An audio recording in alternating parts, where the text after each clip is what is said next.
You need a moment, Mr. Diamond? Go ahead, take all the time you need.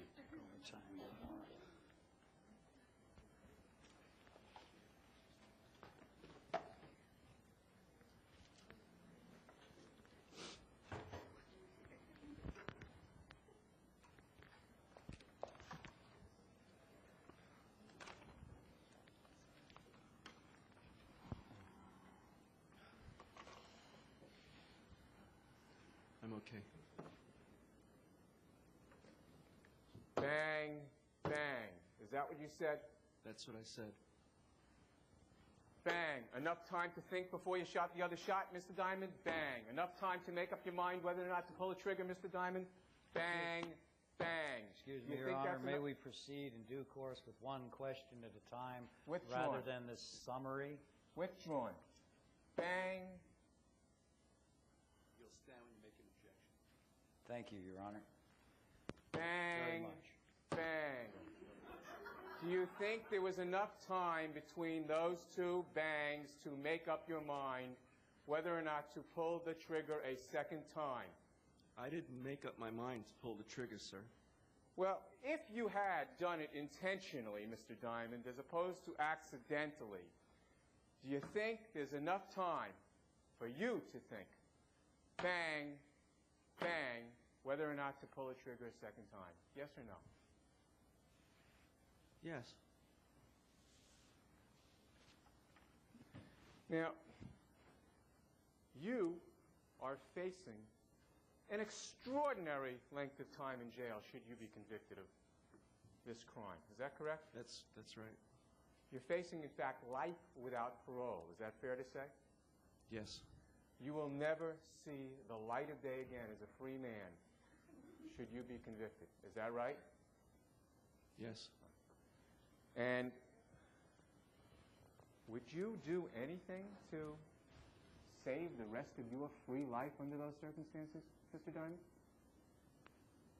Not anything, sir. Would you, well, would you lie, Mr. Diamond? No. To get out of facing the rest of your life. How old are you, Mr. Diamond? 33. What do you figure? You got another 50, 60 years of life ahead of you? I sure hope so. Now, as you're sitting there today, or before this trial began, looking at the possibility of 50 or 60 years in jail, are you telling us, I'm not saying you're lying right now, but are you telling us that you wouldn't lie under those circumstances to get yourself out of that potentiality? Asked and answered, Your Honor.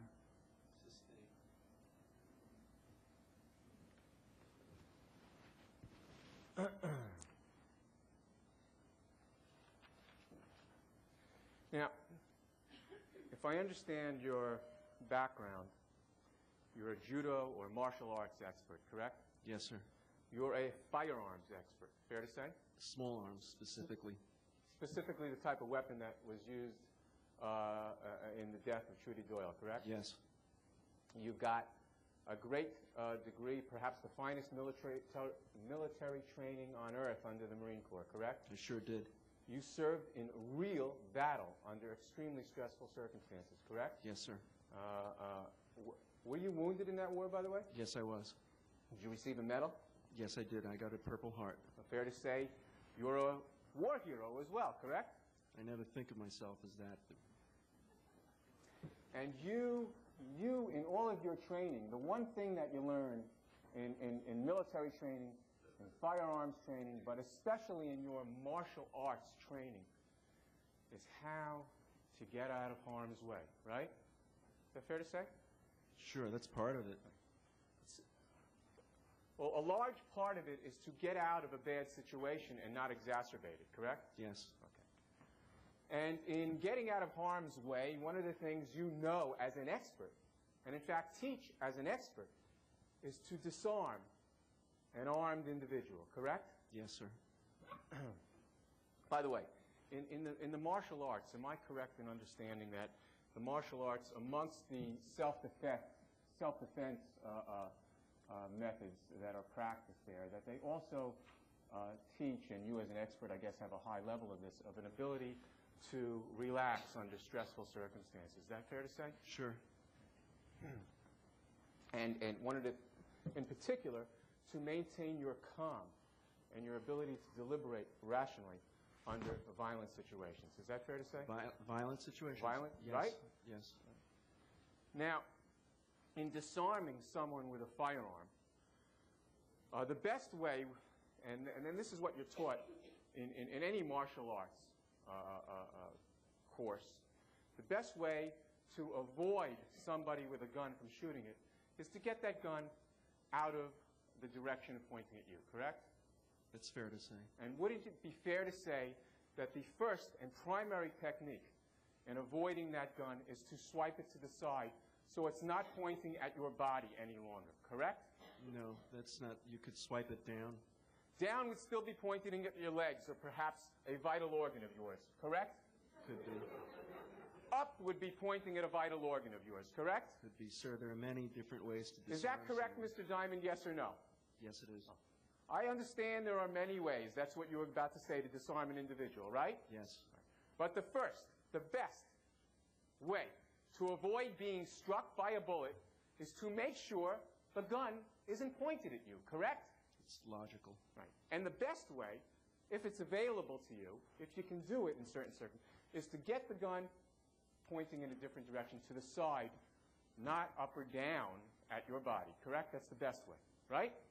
It would depend on the circumstance. Well, this gun with the safety off and cocked could go off accidentally at any time if someone's hand was still on the trigger, right?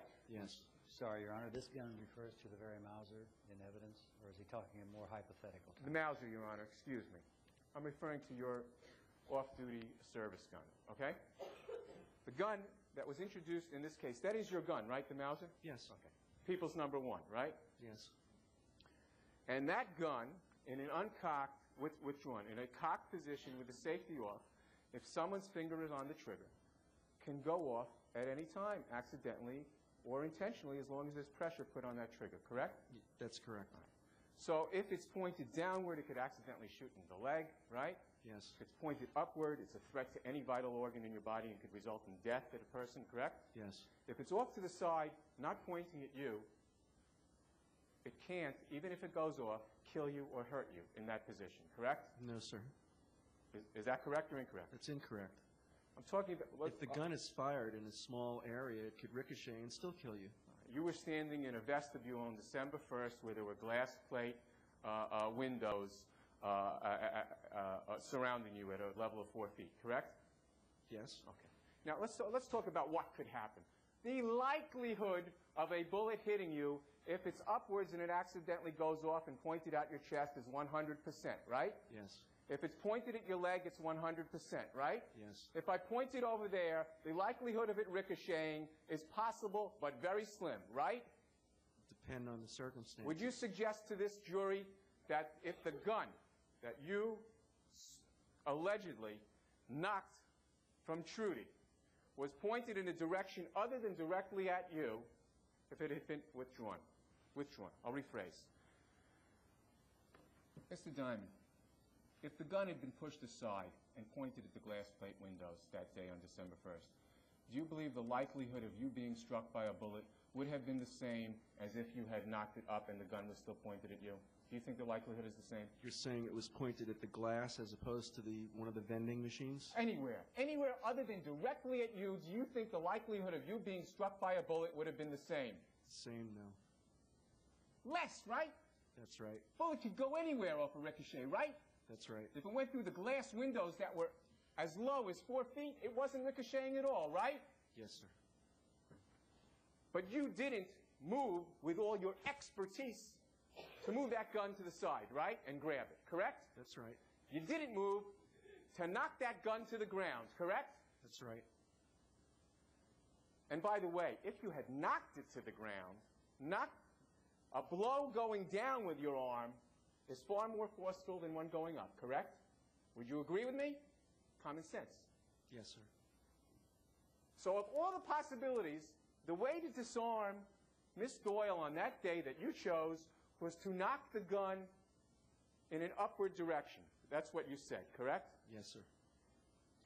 The one direction where if it had gone off accidentally as it had moved upward, if it was still in the path of your body, may have resulted in your death, correct? Yes, sir.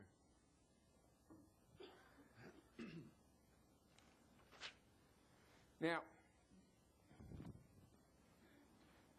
you holstered your off-duty revolver, isn't that correct? Yes, sir. You didn't wear it in your waistband generally, isn't that correct? Generally.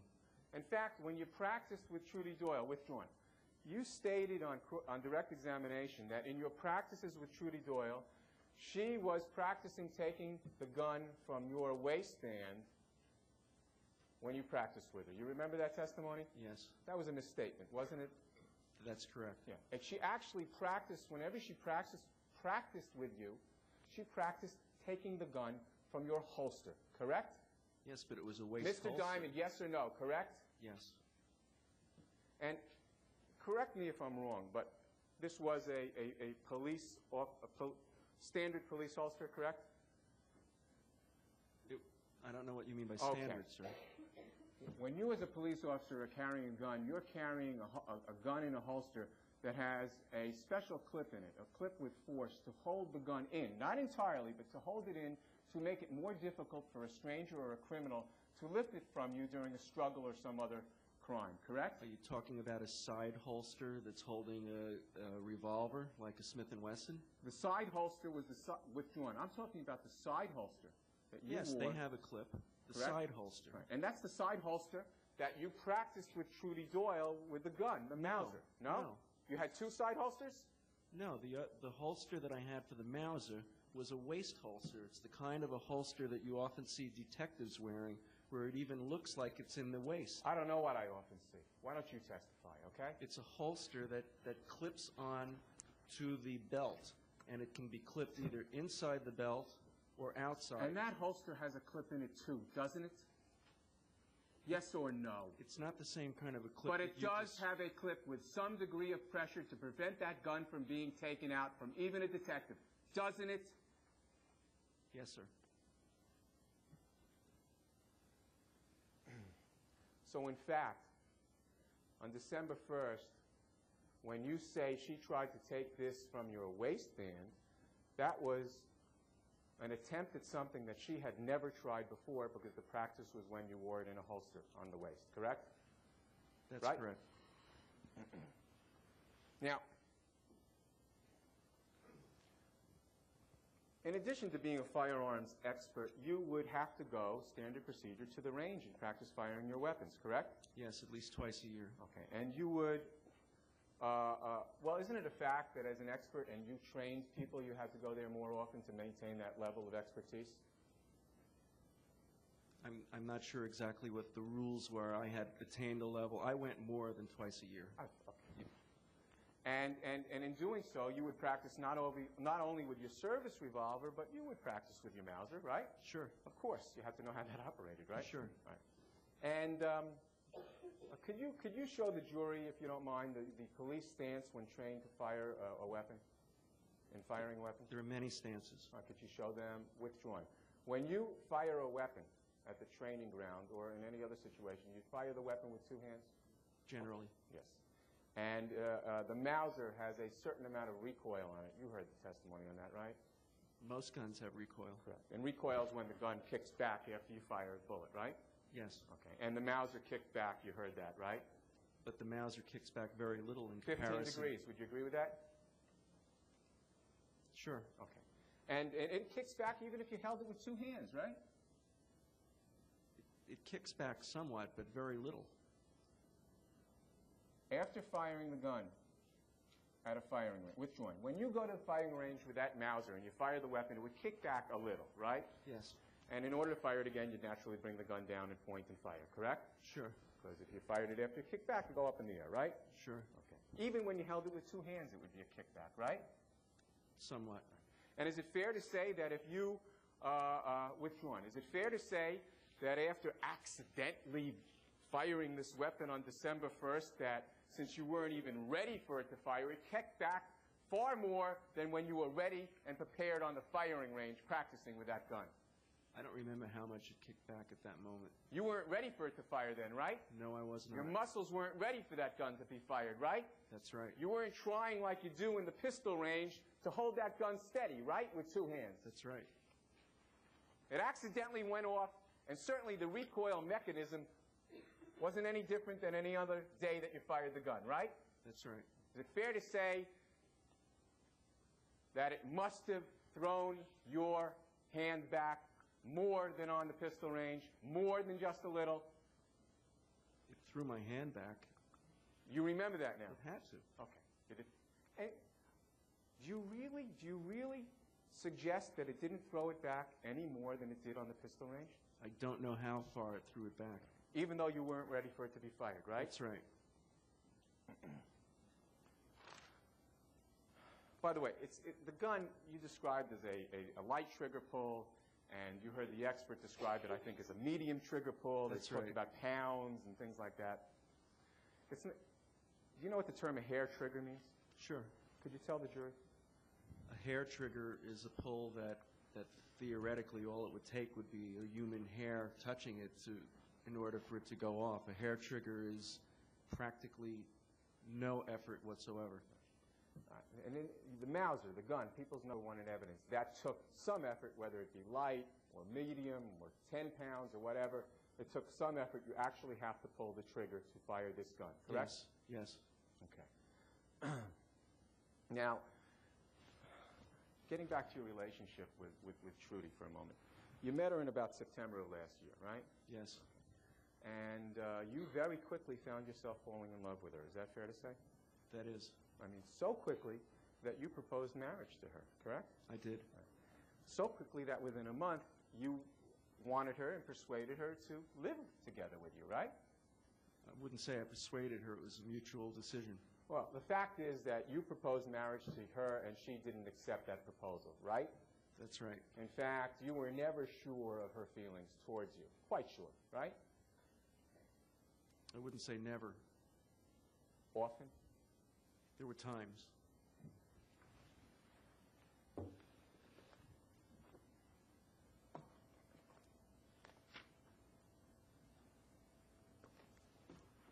You gave a statement to the police the very day that you were arrested after the shooting death of Trudy Doyle. Do you recall that? Yes, I did. And that statement was made at about 3, 4 o'clock in the afternoon, correct? Yes. That would be sometime 10 hours, 11 hours after Trudy died. Approximately 24 hours after I had last had any sleep. Move to strike is unresponsive. Last portion of the witness's answer is Stewart was unresponsive. You're a police officer. You were a police officer, correct? Yes. You've testified at trials before, correct? Yes. You've testified as a witness for the state before, correct? Yes. You know how a witness is asked questions, correct? Yes. You know what a response to a question properly is, don't you? Yes, I do. All right. When I asked you withdrawn, when you spoke to the detectives at 3 o'clock in the afternoon, that was about 10 hours after the death of Trudy, correct? 9 hours after the death of Trudy. Approximately. Fair to say? Yes. Yes. There was time enough during that period of time for you to collect your thoughts. Is that fair to say? I wasn't able to collect my Move thoughts. to strike. That wasn't the question. It was an answer, Your Honor. Excuse me for not standing up, Judge. That was a fine answer.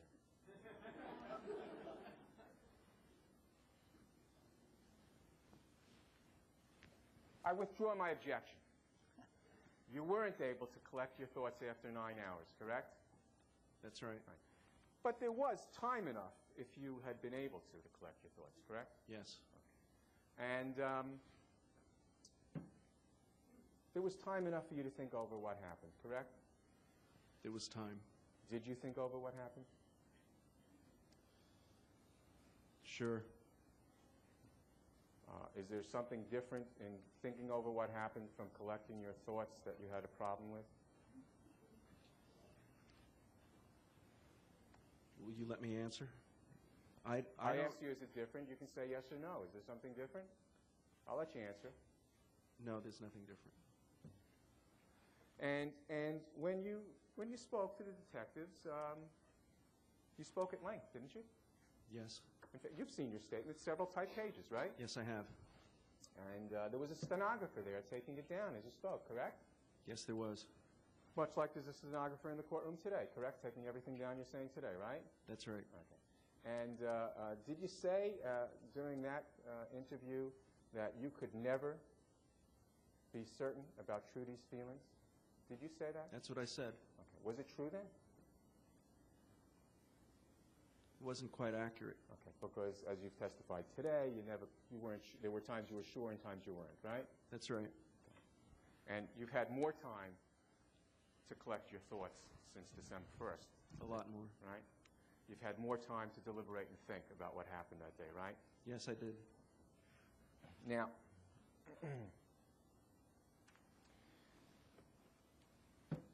after you left, spent 6 years in the Marine Corps, is that right? That's right. And I forget what rank you rose to. You rose to the rank of? Sergeant First Class.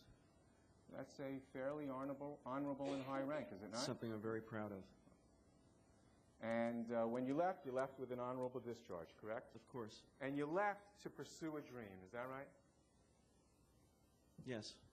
You left to pursue the dream of helping and protecting people, correct? Yes. And that dream was fulfilled by you becoming a member of the New York City Police Force, is that right? NIDA. Were you New York or NIDA, Judge? NIDA. Oh, okay. NIDA City Police Force. That's right. And that must have been quite a feeling of accomplishment as well for you. It was wonderful. And do you think you were doing a good job as a police officer? I know I did. You got commendations? Sure. Had no problems on the police force, correct? I was a very good officer. Okay. And your marriage at some point failed, correct? Yes. Okay. But you still maintained a close relationship with your children, is that true? No, that's not true. Did you maintain as close a relationship as you were able to? As close as I could, yes. You loved them, correct? Of course. You cared for them, right? Yes. Okay. And in September of last year, you fall in love with this person you think is the woman of your dreams, fair to say? Yes. And she's going to fulfill your life, right? You hope. I had hoped so. You hope. You're now in the job of your dreams, right? Yes. You're doing it well. That's right. It's got to be icing on the cake for you, right? It was very satisfying. And you're in love with this wonderful woman, right? Yes. And it's this wonderful woman, and withdrawn. This wonderful woman that you wanted to help, I believe you said, and to help her to become stronger and more independent, correct? That's right. Okay. Now this wonderful woman that you were in love with, she had already left a marriage with a wife-beating drunk, right? That's right. She was living alone on her own, correct? Up until moving in with you, she was living alone, right? No, she was living with another waitress for some point before then. I don't know. She had a roommate? Yes. Okay. The roommate wasn't caring for her. She was living at an apartment and sharing it with a roommate, Yeah, they were just correct? roommates, Okay. sure. She had a steady job, correct? Yes. You're shrugging. Did she have a steady job or not, Mr. Diamond? It was a steady job. She worked every day, right? Every night. She earned a living, right? Barely. Did she earn a living? Yes, she did. She earned a living. She lived in an apartment by herself, supported by no one, had a steady job. She maintained a relationship with someone who loved her. She left the marriage with a wife beater, and you were going to make her stronger and more independent. Is that your testimony? Yes, or it no? is.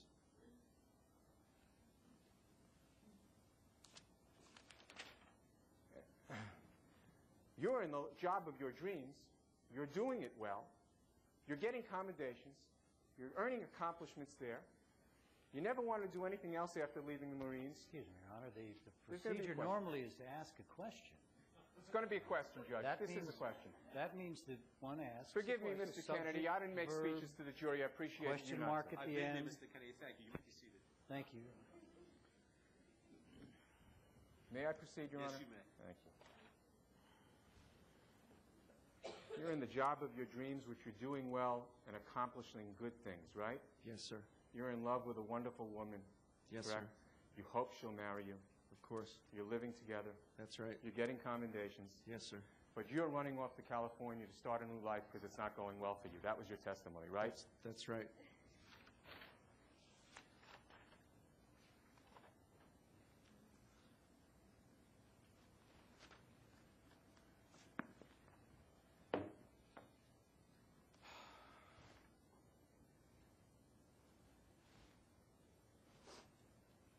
Now, these plans that you made to go to California, you say that you made them, we're going to leave for California with or without Trudy Doyle, correct?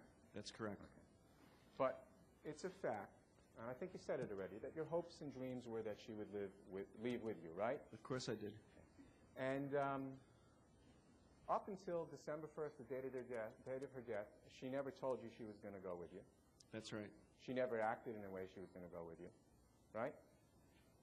That's right. She didn't pack any of her belongings, correct? She did not.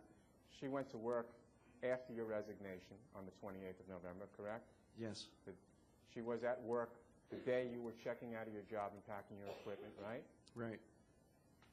She was at work as you're getting ready to leave California, right? Yes, she was.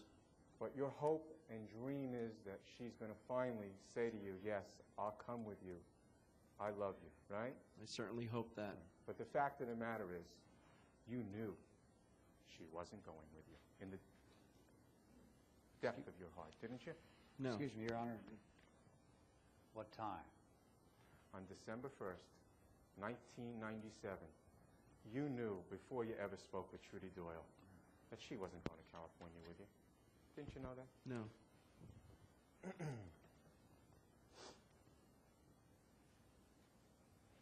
She had a 2-year-old child that she loved and adored, correct? Yes.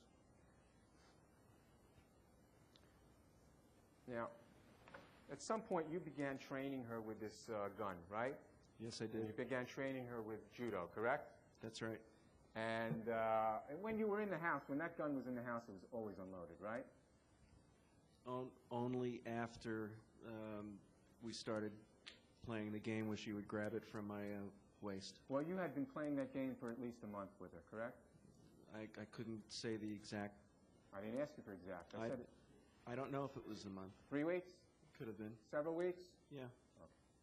So for several weeks prior to the death of Trudy Doyle, that gun was in the house, and it was unloaded, right? Yes. And in fact, you gave her that gun as a gift, right? That's right. You gave her your off-duty pistol, the Mauser, People Yes. Someone, right? And you never went and bought another off-duty gun, correct? That's right. Okay.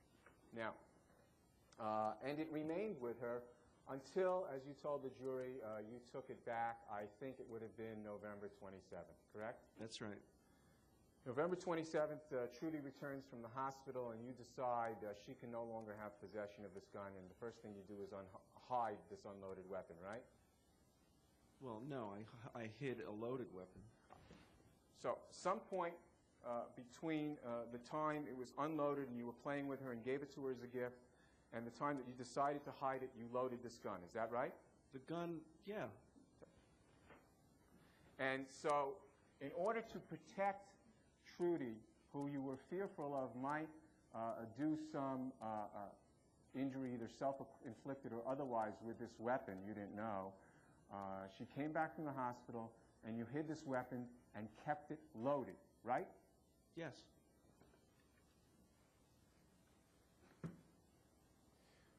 When you played the game with her of snatching the gun where you weren't concerned that she might commit suicide or intentionally do injury to somebody else, then you unloaded it to protect from an accident, correct? Yes.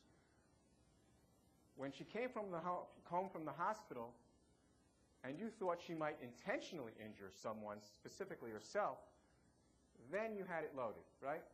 It was no longer her gun. But it was in the house. You hid it, right? Yes. And you kept it loaded, right? As it had always been, before I even met her. Before you met her, it had been loaded, right? Which one?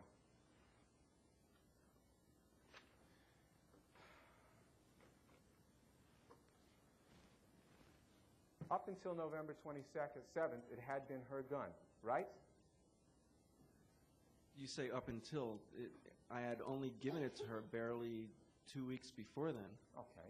So for the prior 2 weeks before November 22nd, you had given her a gun which was unloaded, correct? I just want to make sure. Is that correct? She had the gun, she had the clip, she had the bullets.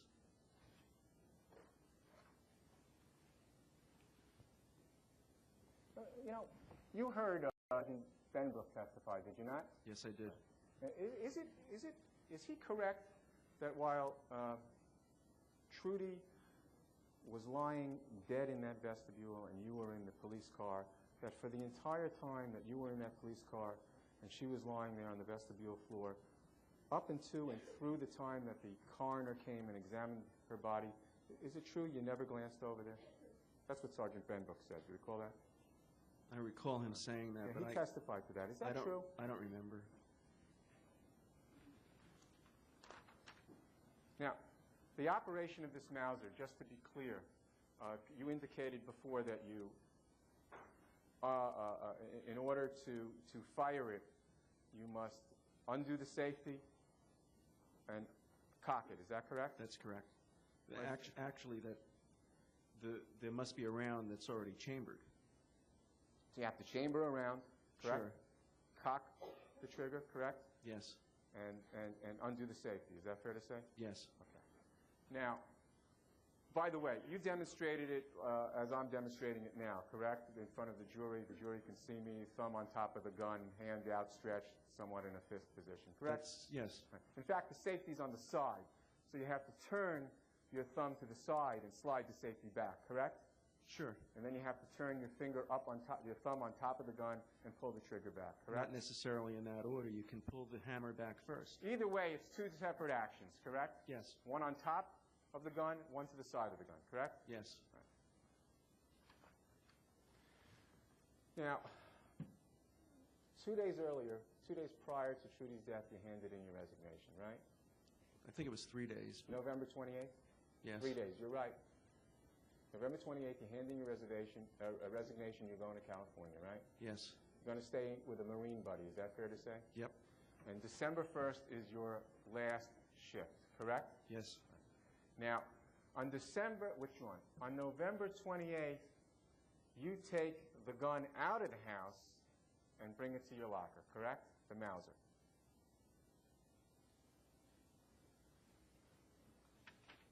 Yes. And on the last day of your shift, which one? On your last shift of your last day, December 1st, 1997. It's a very different day for you, right? Yes. Fair to say it's your last day on the job of your dreams, right? That's right. It's not an ordinary day. That's right. There's nothing about you cleaning out your locker and you leaving the job of your dreams that has anything with any other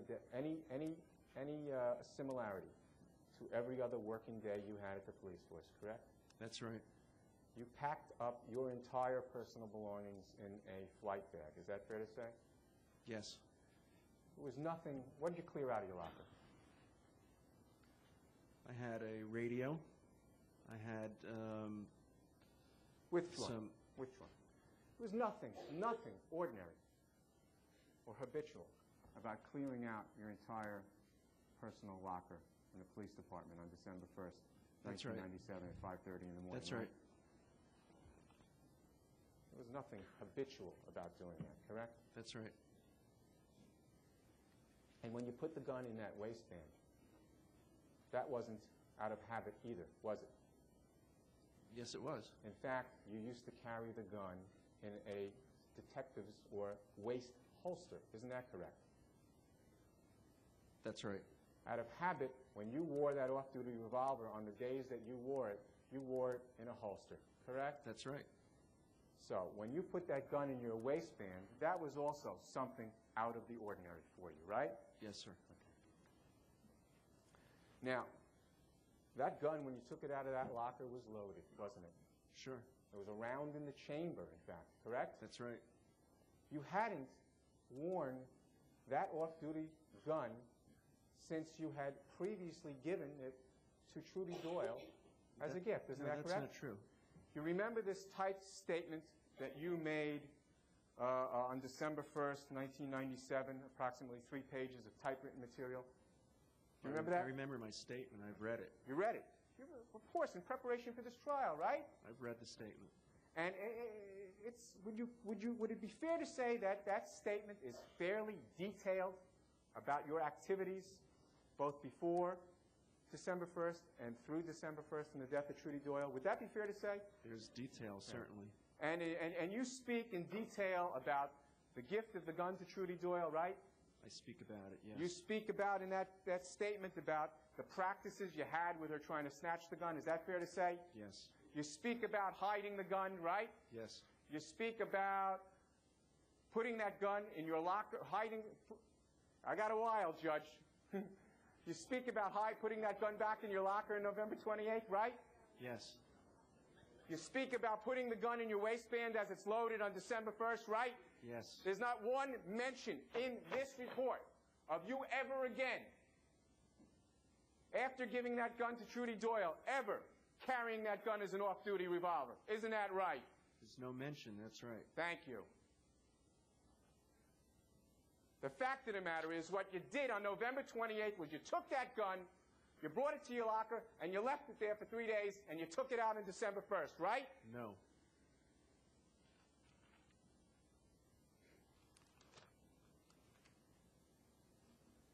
You go with that gun in your waistband, loaded with a gun in the chamber, to the diner at 5:30 in the morning, right? Yes, sir. When you get there, she finishes her shift, withdrawn. Trudy Doyle finishes her shift the same time you finish yours, right? Approximately. You regularly meet her there and you have coffee or breakfast, right? Sometimes, yes. On that day, you're leaving for California, right? Yes, sir. You're leaving the job of your dreams. You're leaving your children. You're never going to see them again, right? Of course I'd see them again. You're going to be 3,000 miles away. How often do you think you'll see them, Mr. Diamond? How often was I seeing them now? Mr. Diamond, when you moved 3,000 miles away, how often did you think you'd see them? About the same I was seeing them now. Which is zero? At that point, which was hardly ever. Okay. So you basically gave up on them, in your mind, to move to California, right? Am I right? No, sir, I did not give up on my children. And what you're doing, what you're hoping, what you're praying for, is that this woman is going to go with you. Isn't that fair to say? Sure. She's the woman of your dreams. Sure. And you go into that diner, and you sit down all by yourself, right? Yes, sir. And you sit down, and a gun is in your waistband. You don't move it out of your waistband as you sit there, right? That's right. And you sit there for at least half an hour, right? About. She's talking with the gals in the booth, right? That's right. You don't go up to her, right? No. You don't let her know you're there, right? That's right. You don't know if she knows you're there, but you think she looked at you, don't you? I thought so. Okay. And you're sitting there. And the woman of your dreams, she don't even give you a smile, does she, Mr. Diamond? That's yes right. or no?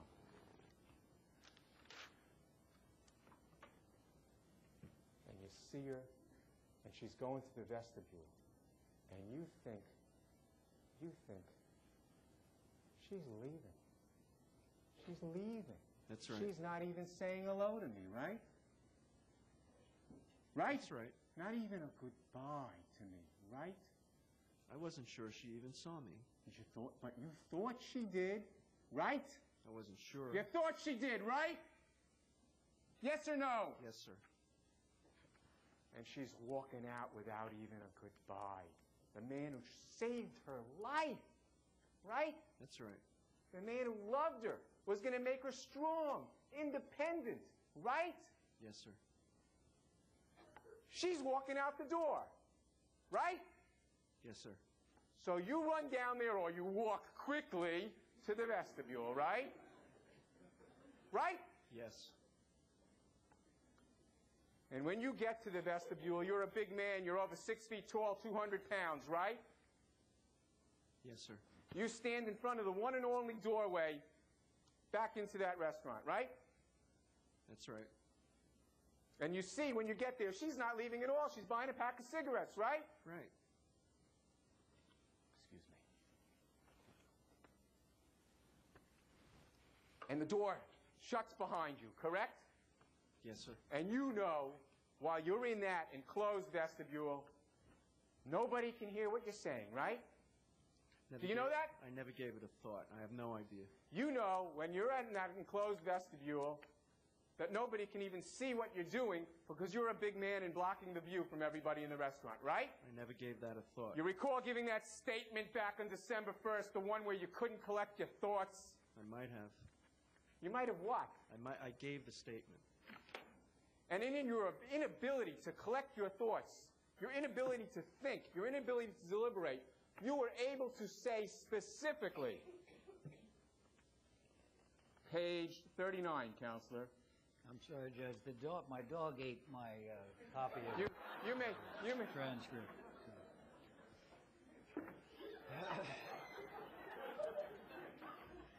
You may ask your question. Thank you. You said this. This vestibule was between the door to the street and another door leading into the restaurant area itself. This latter door was glass and shut behind me, so I doubt anyone could hear what was being said. Also, my back was to it, so anyone looking in would have a hard time seeing what was happening. Do you remember saying that on December 1st, 1997? Yes, I said that. That's something you never gave any thought to, correct? Yes or no? No. You just said that, right? Gave any thought when? Could you please tell me when you're talking I about? didn't ask when. When I asked you it 1 minute ago, I didn't point to any time in your life. You said you never gave it any thought, correct? At that time when I was in the vestibule. I didn't ask you then. I asked you today. That's what I thought you were asking. I thought you were asking me if I gave it that thought when I was in the vestibule. Obviously, afterwards, I realized that, of course, no one could see me. Because you had 9 hours to sit in that police station, collect your thoughts, deliberate, and tell that to the detectives, right? Yes or no? Yes.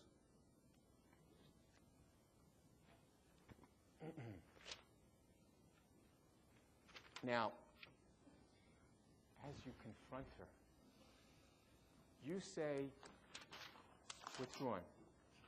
Are you going to California with me, or are you coming to California with me? One moment, Your Honor, with your indulgence, and I will wrap it up shortly. You're reading my mind. It's been 15 years. I should be able to. You say that she told you, no, you're not? That's right. The fact of the matter is, what she said to you was, no, I'm not going, correct? No. When you spoke to the police on December 1st, you told them what she told you was that she said she's not going, correct? Yes or no? Yes or no? Objection, Your Honor. Should refer to the It's statement. been answered, Your Honor. Should refer to the statement. I don't have to refer to the statement, Your Honor. He has You answered should that. That's what refer he to the said. statement when you You're not- misstate the Mr. statement as a Kennedy, matter. there's a reason My dog God hadn't eaten created my statement. I'd be able to What correct I'm thinking, Mr. Kennedy, you don't. it. Very well, Your Honor. That's the last time I'm warning you. All right. I didn't ask you what was written in the statement. I asked you whether you told the detectives that she told you you weren't going, and you said that's what you told them, right? I thought you were Yes or no? referring to the statement. But you don't have it in front of you. I asked you, are you making things up as we go along? No. All right. So I asked you a simple question. Did you tell the detectives on December 1st whether or not she told you she wasn't going? And you said, yeah, that's what I told them, right? That's what I said. Is that true? Did you tell them that? I believe I did. So she didn't say, no, you're not. She said withdrawn. She said, no, I'm not going, right? No. She never told you she wasn't going to California She said, that day? no, you're not. But you didn't tell that to the police on December 1st, correct? That's correct. Now, on direct examination, am I correct that you said she then grabs, by the way, at this moment in time, with finality, you know she's not going with you to California, right? That's right. Is it fair to say that in that moment you were crushed? No. Weren't you heartbroken? Yes or no? I was disappointed. That's it?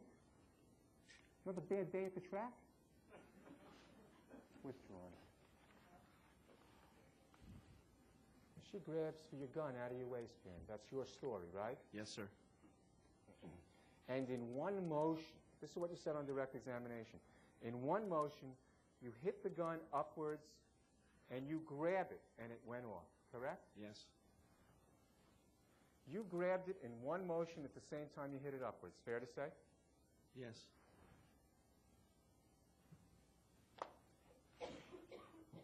And the bullet that was fired off that one motion as you're grabbing it went and struck Trudy Doyle in the chest. That's right. Well, I guess you must have grabbed it and turned it around. Is that right? Because the gun had to be facing her, right? The gun did turn around.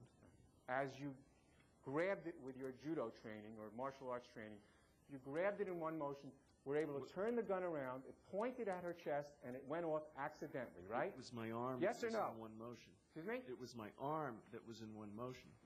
You said on direct examination that in one motion you hit the gun and grabbed it, didn't you?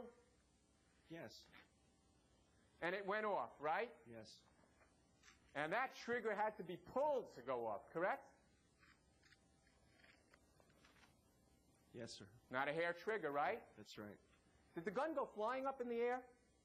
It did actually fly up about several inches. Oh, wait a second. So you didn't hit and grab in one motion. You hit it, the gun flew up in the air, and then you grabbed the gun, But right? my arm, which was in one motion, it was my arm that I was talking about that was in one motion. Mr. Diamond, you have now said on 3 prior occasions that you hit and grabbed it in one motion. Is that testimony inaccurate or incorrect? Slightly inaccurate. Even when you were asked on the non-confrontational questions by your lawyer, Mr. Kennedy, when you said that it was incorrect, right? Right? Right? Somewhat. Somewhat. It couldn't have been one motion. You knocked it in the air and you grabbed it, right? The arm was in one motion. But I was the grabbing... talking about my arm. Wait. And the grabbing, was that a different motion? It was all part of the same motion. The grabbing was one motion and the arm was one motion? I hit her arm, and as the gun popped out of her hand, my arm continued and grabbed it. As it flipped around... Yes. And pointed at her? Yes. And your... How tragic it was that not only were you able to grab this flying gun, but you grabbed it in a way that you actually pulled the trigger accidentally, right? That's right. And incredibly enough, the gun wasn't fired accidentally into the floor or into the glass or into the ceiling. It fired right into Trudy Doyle's chest. Correct? That's right. Now, when she was holding the gun, was it in her right hand or her left hand? It was in her right hand. And when you hit the gun, was it with your right hand as you just demonstrated? Yes, it was. And that was with an upward motion? Yes. And did the gun go flying, fairly straight up? Would you say? Sir. Well, did you hit her hand straight up? The gun obviously went up because I was hitting her from underneath. Straight up? Well, did it fly off to her right? Did it fly off to her left? Do you remember any of this at all? Or do you think this might cause problems with your story if you give me a direct answer to that? The gun went up, sir. How did it go up? It went up only a few inches, you said, right? It seemed so.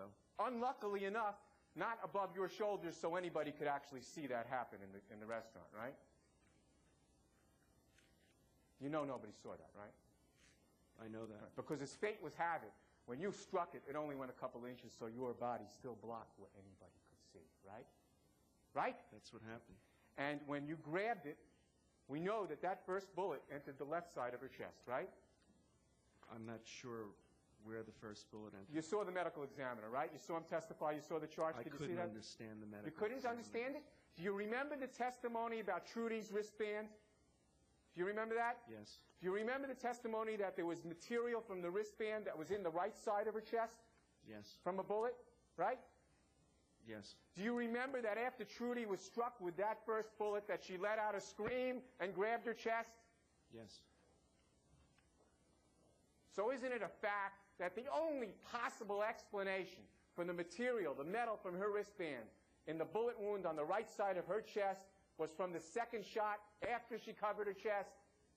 I don't know. You don't know that? Is I this don't too know. complex for you? You're a police officer. We're a police. I don't know that, sir. Well, let's take it step by step then. How do you think?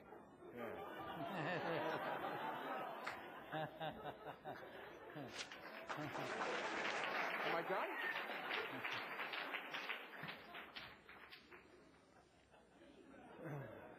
Rome.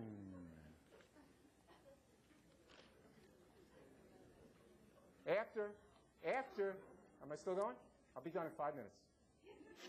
5 minutes, 5 minutes. The gun recoils after that first shot, right? Yes.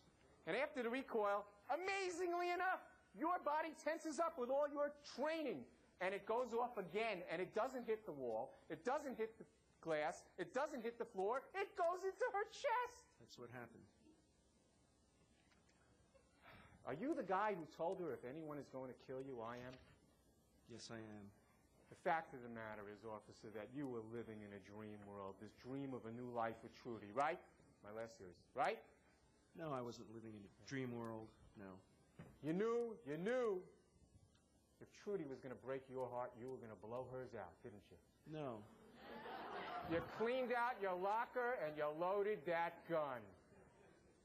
Right? The gun was already loaded. And chambered with a bullet, right? The gun was already chambered. You put the gun in your waistband. It was Yep. loaded. Correct? Yes. Might have even been cocked, right? You don't even remember. It might have. Do you leave that gun in your locker cocked or uncocked? Generally uncocked. Right. So you must have cocked it if it was cocked before you left that precinct that night on your way to see Trudy, right? If it was cocked, I did it. Right. And then you must have uncocked it according to you, right? That's right. After sitting for 30 minutes, the woman is walking out of your life and you go and confront her, right? Yes, sir. And you confront her in the one and only place in that restaurant where you know nobody could see what was happening, right? Because you're blocking their view, right? Where I know now or I knew then? Then. I didn't even think of that. And you knew then that nobody could hear it after that glass door shut, right? I wasn't thinking of that. Right. And then she rejected you, right? No, I didn't say She said she's not going with you, right? That's right. And you did it. You did it. Because the only explanation, Mr. Diamond, is that you did it and you pulled that gun and you shot her straight through the chest. Bang. Bang. Right? No. No further questions.